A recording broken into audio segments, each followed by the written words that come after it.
जय हिंद। जमीन से जुड़े मामलों में देखिए, एक सवाल हमेशा सबसे जरूरी होता है कि किसी पुरुष की मृत्यु के बाद उसकी जमीन का असली हकदार आखिर कौन होगा।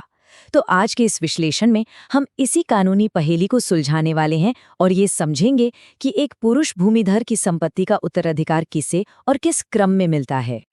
तो चलिए सीधे उस सवाल पर आते हैं जो इस पूरे विषय की जड़ है। प्रश्न है, पुरुष भूमिधर, आसामी या सरकारी पट्टेदार के उत्तराधिकार का सामान्य क्रम बताइए। यानी explain the general order of succession to a male भूमिधर, आसामी और गवर्नमेंट लेसी। यही वो सवाल है जो हमें उस कानूनी क्रम की तरफ ले जाता है जो ये तय करता है कि संपत्ति आखिरकार किसके पास जाएगी। देखिए, इस सवाल का पूरा और सटीक जवाब हमें मिलता है कानून की धारा 108 में। ये धारा आप समझ लीजिए कि एक तरह का नक्शा है जो बिल्कुल साफ साफ बताती है कि पुरुष भूमिधर की मृत्यु के बाद उसकी जमीन का हक किसके पास जाएगा, कब जाएगा और कैसे जाएगा। और ये पूरी प्रक्रिया कुछ बहुत ही स्पष्ट सिद्धांत पर टिकी हुई है। अब इससे पहले कि हम वारिसों की वो लंबी लिस्ट देखें, ये बेहद जरूरी है कि हम उन 4 सुनहरे नियमों को समझ लें जिन पर यह पूरा का पूरा कानून टिका हुआ है। ये वो बुनियाद है जो तय करती है कि कौन लिस्ट में ऊपर रहेगा और कौन सीधे सीधे बाहर हो जाएगा। चलिए इन नियमों को एक एक करके समझते हैं। पहला नियम है समान हिस्सेदारी, मतलब एक ही श्रेणी में जितने भी वारिस होंगे सबको बराबर का हिस्सा मिलेगा। दूसरा, अगर किसी के एक से ज्यादा विधवाएं हैं तो वो सभी मिलकर उस एक हिस्से को आपस में बराबर बराबर बांट लेंगी। तीसरा, कोई भी विधवा अगर दोबारा शादी कर लेती है तो वो हकदार नहीं रहेगी। और अब चौथा और सबसे शक्तिशाली नियम, अधिमानता का नियम। इसका सीधा सा मतलब है जो पहले आएगा वो सब कुछ पाएगा। अगर लिस्ट में ऊपर वाली श्रेणी का एक भी व्यक्ति मौजूद है तो नीचे की पूरी लिस्ट का कोई मतलब ही नहीं रह जाता, वो अकेला ही सबको बाहर कर देता है। यही नियम सबसे ज्यादा जरूरी है। तो अब जब हम नियम समझ चुके हैं तो चलिए अब उस क्रम को देखते हैं जिसमें वारिसों को एक एक करके रखा गया है। ये पूरा क्रम धारा 108(2) में दिया गया है। और याद रखिएगा, जो इस लिस्ट में जितना ऊपर है उसका दावा उतना ही मजबूत है। तो इस क्रम में सबसे ऊपर यानी खंड क में 3 सबसे करीबी रिश्तेदार आते हैं। मृतक की विधवा, उसकी अविवाहित बेटी और उसके पुंजातीय वंशज। इस आखिरी शब्द का मतलब है बेटे, पोते, परपोते और इसी तरह वंश में नीचे तक। अगर इन तीनों में से कोई एक भी मौजूद है तो समझ लीजिए उत्तराधिकार की दौड़ वहीं खत्म हो जाती है। यहीं पर एक और बड़ा दिलचस्प नियम सामने आता है, प्रति शाखा के अनुसार, या जिसे इंग्लिश में कहते हैं पर स्टर्पीज। अब इसका मतलब क्या है?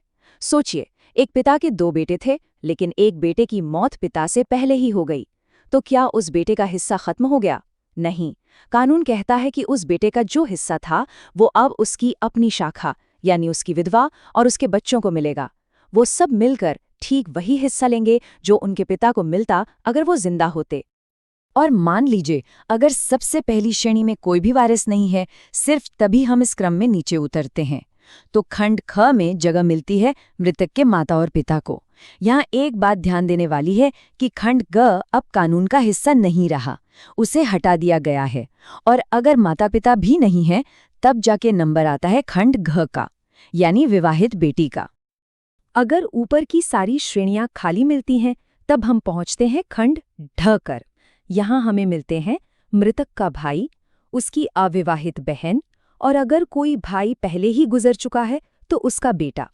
लेकिन यहाँ एक जरूरी शर्त भी है, ये सभी सगे भाई बहन होने चाहिए, मतलब कि उन सब का पिता एक ही हो। चलिए इस क्रम में और नीचे चलते हैं। अगर खंड घ तक भी कोई वारिस नहीं मिलता तो फिर संपत्ति जाएगी खंड च में बेटे की बेटी को यानी पोती को। अगर वो भी न हो तो खंड छ में दादा दादी का हक बनता है। फिर नंबर आता है खंड ज में बेटी के बेटे का यानी नाती का, और उसके बाद खंड झ में विवाहित बहन का। उत्तराधिकार की ये श्रृंखला और भी दूर तक जाती है। इसके बाद खंड झ में उस सौतेली बहन का नंबर आता है जिसका पिता एक ही हो। फिर खंड ट में बहन का बेटा और उसके बाद खंड ठ में सौतेली बहन का बेटा आता है। और इस समूह के आखिर में है खंड इंग, जिसमें भाई के पोते को जगह दी गई है। और लिस्ट के आखिर में कानून कुछ और दूर के रिश्तेदारों को भी शामिल करता है। खंड ढ में आते हैं पिता के पुत्र यानी मृतक के चाचा। उनके बाद खंड न्य में पिता के पुत्र के पुत्र यानी चचेरे भाई का नंबर आता है और सबसे आखिर में खंड त में माता के पुत्र को जगह दी गई है। ये जो आप सामने देख रहे हैं, ये उसी सबसे शक्तिशाली नियम को दिखाता है जिसके बारे में हमने शुरू में बात की थी, अधिमानता का नियम। देखिए, अगर सबसे ऊपर वाले खंड क में एक भी व्यक्ति मौजूद है, जैसे कि विधवा या बेटा, तो नीचे के ये सारे खंड मतलब खंड ख, घ, ङ और बाकी सब अपने आप रद्द हो जाते हैं, उन्हें कुछ नहीं मिलेगा। बिल्कुल इसी तरह अगर पहला खंड खाली है और दूसरे में माता पिता मौजूद हैं, तो वो अपने से नीचे वाले सभी रिश्तेदारों का हक खत्म कर देते हैं। तो अगर इस पूरे विश्लेषण से सिर्फ एक बात याद रखनी हो तो वो ये है कि उत्तराधिकार का ये क्रम पत्थर की लकीर है। ये बिल्कुल निश्चित है। ऊपर वाली श्रेणी में मौजूद एक अकेला वारिस भी अपने से नीचे खड़े 100 लोगों के हक को खत्म कर देता है। यही इस कानून की सबसे बड़ी और सबसे अहम सच्चाई है। उम्मीद है इस विश्लेषण से भूमि उत्तराधिकार का यह जटिल कानून आपके लिए थोड़ा आसान हुआ होगा। अगर ये जानकारी आपको उपयोगी लगी हो तो कृपया इस प्रस्तुति को लाइक करें और चैनल को सब्सक्राइब जरूर करें। जय हिंद।